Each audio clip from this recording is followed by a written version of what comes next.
clearly like his backhand is like a bit of a weakness, but I think on slower surfaces, maybe if Nadal didn't play the French, I would give him a very good chance of winning that. For example, the toilet break sort of tactic and all of that sort of stuff. If that's what you're relying on, if that's what it takes for you to get through tough times, then clearly when those tough times happen again, which they inevitably will, you're clearly not mentally capable of coming through it. He's going to be my pick because he's made the quarterfinals of all the Grand Slams now, and I think first Grand Slam of the year after a bit of pre-season. People, you don't really know how things are lying at the start of the year. I think obviously Alcaraz is going to be a threat, but I think Alcaraz does. Maybe Sinner prefers slower surfaces as well, but I think Alcaraz definitely does prefer slower surfaces. So I think that maybe gives Sinner a slight upper hand in that respect. I'm going to make this decision partially because I want it to happen more than I think it will happen. But I want Kyrgios to win the Aussie Open. I really think it could happen. I think this might be the best chance that he has in terms of his form, his mentality, and the reality of the situation all coming together at the same time. Welcome back to the Getting Grip podcast. It's another debate episode. This time we are going to discuss who we think is most likely to be the next new winner of a Grand Slam. So we've just had, the young gun Alcaraz beating Casper Ruud in the final of the US Open a couple of weeks ago. So if we'd had this conversation a few weeks ago, then we probably would have said him as the most likely or one of the most likely. It's true. So now that's kind of gone. We've obviously had Federer's retirement or whatever. We don't know with Nadal like how long he's going to go on for. So it's looking like a time of, a little bit of change, a bit of changing of the guard. Yeah. So it's likely that there are going to be some new winners again, potentially next year, unless, if Novak's banned from some Grand Slams, then that'll give them all a better chance as well. Yeah. Let's start off with who's our top of the list for us. I think. I guess we start off in the Australian Open, don't we? I don't know if Novak's allowed. I feel like he might still win that. But if he's not allowed in, obviously you've got to put Alcaraz up there. But in terms of a new winner, I actually think Sinner would not be a bad shout because I think on quicker surfaces he's been pretty decent actually. He did really well at Wimbledon. Funny you say that because he does seem to like a slower surface sometimes, Sinner. I think yeah. Well, he's got a fairly aggressive game style with the shot power that he has. Like I think he could he could take it up a level. So I would put him up there as like someone who could get that. I suppose the only doubts are a little bit in terms of like mentality. He got a bit tight in the match against Alcaraz. Yeah, he's got to get over that little hurdle, and he hasn't got past the quarterfinals yet. So. Yeah, maybe the Australian Open's a bit too soon, but I think he's up there as someone I think is one of the most likely to be the next new winner of a Grand Slam. I don't know what do you think? I'd be waiting until the next actual year personally before I think Sinner's going to win one. I think the likelihood is that Sinner could take the US Open next year. I think that's highly likely. I reckon that's enough time for him to. Well, he doesn't really need to fix anything, but to add the things to his game that he might need to add in order to beat the likes of Carlos and Djokovic if he's playing. We just don't know anymore. So I think there's a lot of questions here. I think we could be talking about the likes of Francis Tiafoe winning a Grand Slam soon. I think he had the Grand Slam run of his life at the recent one. So I'm not entirely sure. How able he would be to take that level forwards into another tournament effectively, especially away from a home crowd. It's a tough one. We could talk about Casper Ruud, but like I say, form can dip on and off constantly. So, I think it'll be interesting to see. Like I say, it's a lot more of an open world these days. Yeah, I think the doubts come because I think it's mainly a mentality thing. It's like we just don't really know tournament to tournament who's gonna deliver really. That's something that kind of needs to be honed over time, I guess. With the big three, they it felt like they had it fairly early on. Sure, it took Djokovic maybe like a little bit longer, but maybe just to really believe he could do it. But Nadal hit the ground running straight away. We've seen it with Alcaraz as well. Federer won pretty young. I mean, Djokovic did win his first Grand Slam quite young, actually. He won it was he 21 or something when he won the Aussie Open? Yeah. So I think if you can get that Grand Slam win early on, that does kind of aid in that belief, which is the thing that for Sinner, I think he's got to try and win one like sooner rather than later. Otherwise, it's going to be, mentality-wise, a bit of a battle for him. I would put Casper Ruud up there, actually. I know he's clearly like his backhand is like a bit of a weakness, but I think on slower surfaces, maybe if Nadal didn't play the French, I would give him a very good chance of winning that, because he's got a huge possible. Like his serve's good, and he's got like a huge forehand which he runs around really quickly, which again is like a key thing to be able to do on clay. And I think mentality wise, I think he is actually pretty stable. Sure, there's maybe like a little bit of belief, like a bit of doubt there, that might limit his belief that he can win it, but I just see him being there consistently, and if no one else is gonna be able to do that, then he could be the guy, particularly on the slower surface. So yeah, I would put him up there as well. I don't know if maybe someone like Auger-Aliassime, possibly. Like he did well at the French last year. Again, these are kind of he's a very good Grand shout. Slams. I think Auger-Aliassime's a good shout. I think he's got, like I say, he's got the coaching team in place for us to be talking about him, getting to a point where he's going to start winning things. Problem is we haven't quite seen it yet on the smaller side of the tour. What bothers me is, there's.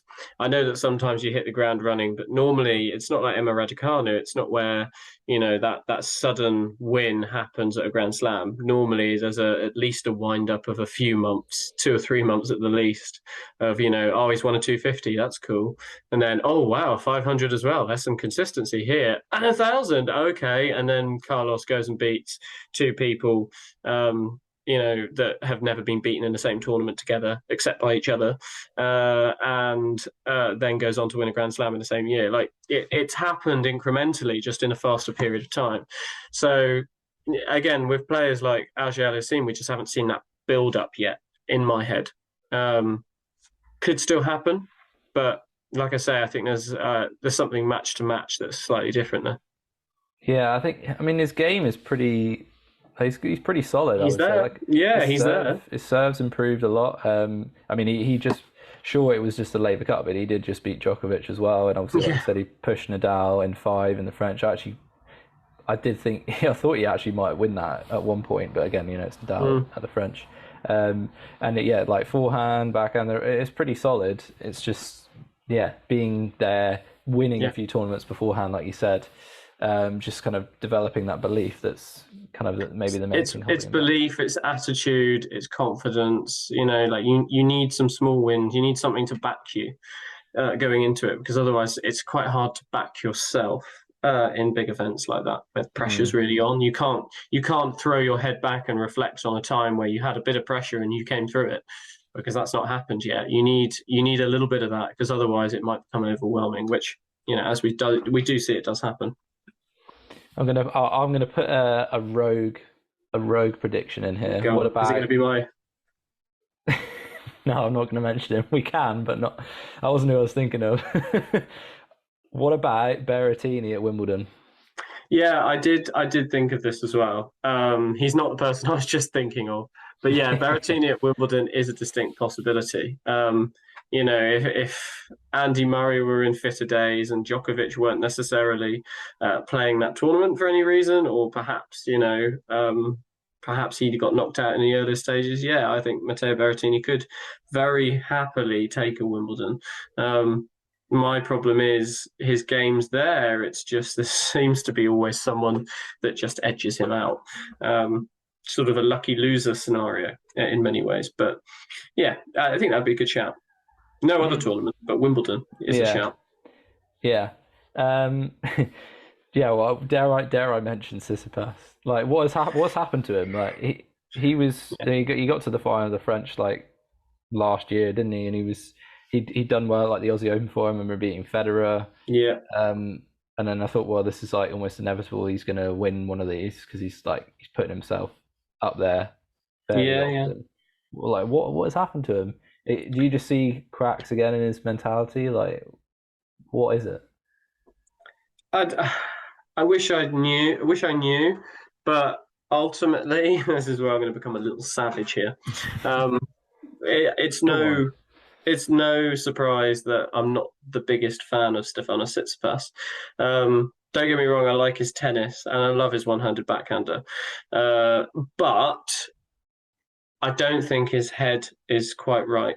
I don't think his mentality is quite right. There's an aspect there where, and I don't know if it's maybe him or if it's the team he has around him or whatever.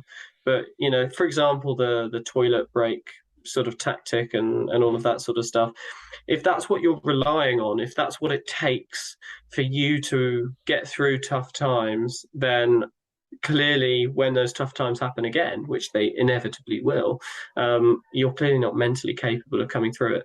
And I think that that's the case when it comes to Tsitsipas, is I don't think he's quite got a mentality where either he believes or feels he deserves to come through these moments, whether he's able to process at the same sort of speed as some of these other players in those moments as well. You've got to make decisions. You've got to make them quick. And sometimes I don't know if it does appear sometimes like some players just don't make these decisions. It just doesn't seem to happen. They're almost paralyzed. They're there playing the tennis, but nothing's quite happening. You know what I mean? It's a tough thing to describe, and you'll know if you've seen people playing quite a lot of tennis or if you've been in that situation yourself. But yeah, I do worry about that slightly. Do you think he needs to get a new coach? Should he get rid of his dad as his coach? I really think he needs to get rid of his dad as a new coach because, unfortunately, he's gotten as far as I think he will with his dad. And his dad might have other opinions, but again, we need to see a change in what the structure is around Tsitsipas. Like we've had worse players undergo exactly the same thing, and they've changed coaches, and then they've come on to win. So, yeah. Yeah, I mean, even the big guns have changed coaches at some point. I mean, Djokovic had Boris Becker there, then he's obviously had Ivanisevic, Federer. Yep.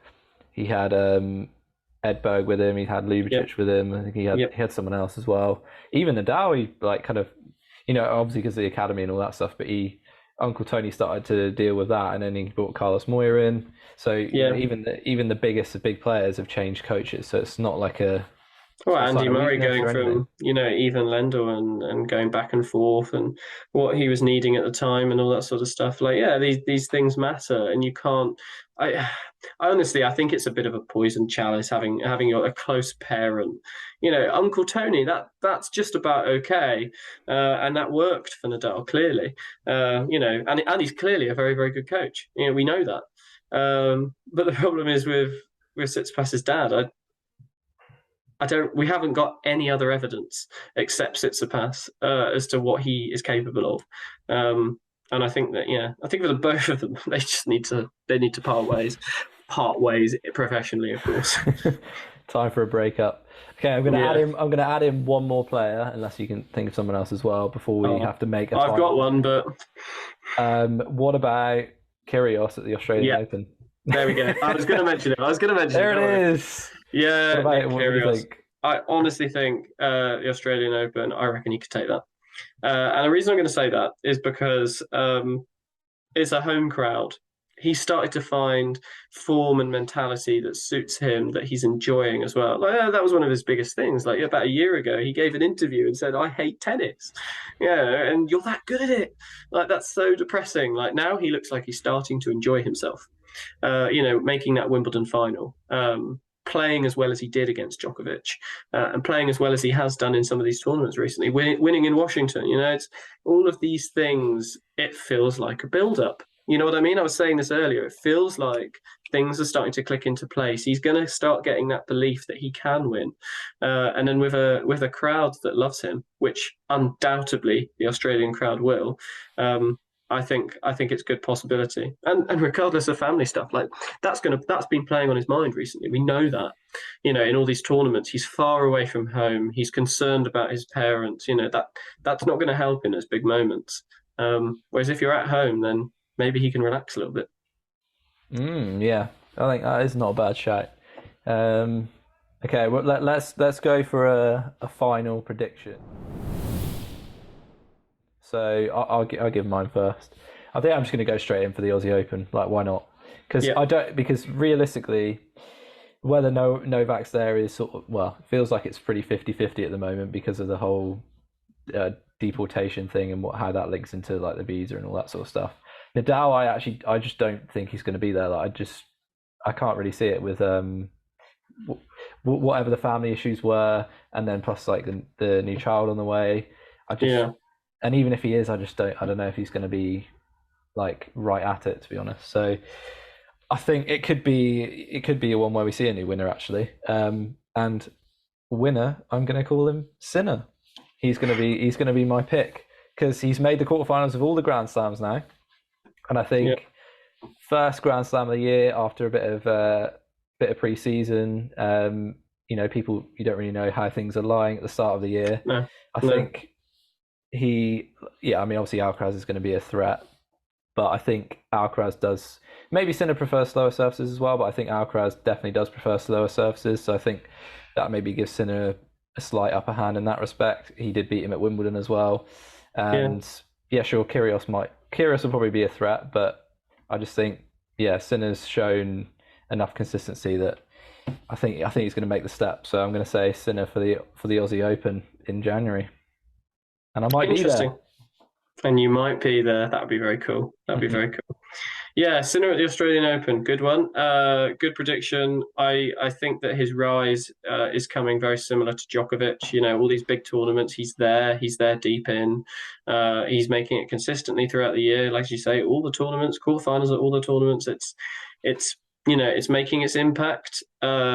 And I think, it might all happen at once, that snap moment, but I don't think it's going to happen that soon. And to be quite honest, I think I'm going to make this decision partially because I want it to happen more than I think it will happen. But I want Kyrgios to win the Aussie Open. I really think it could happen. I think this might be the best chance that he has in terms of his form, his mentality, and the reality of the situation all coming together at the same time. Because there's a good chance that Djokovic might not be allowed in.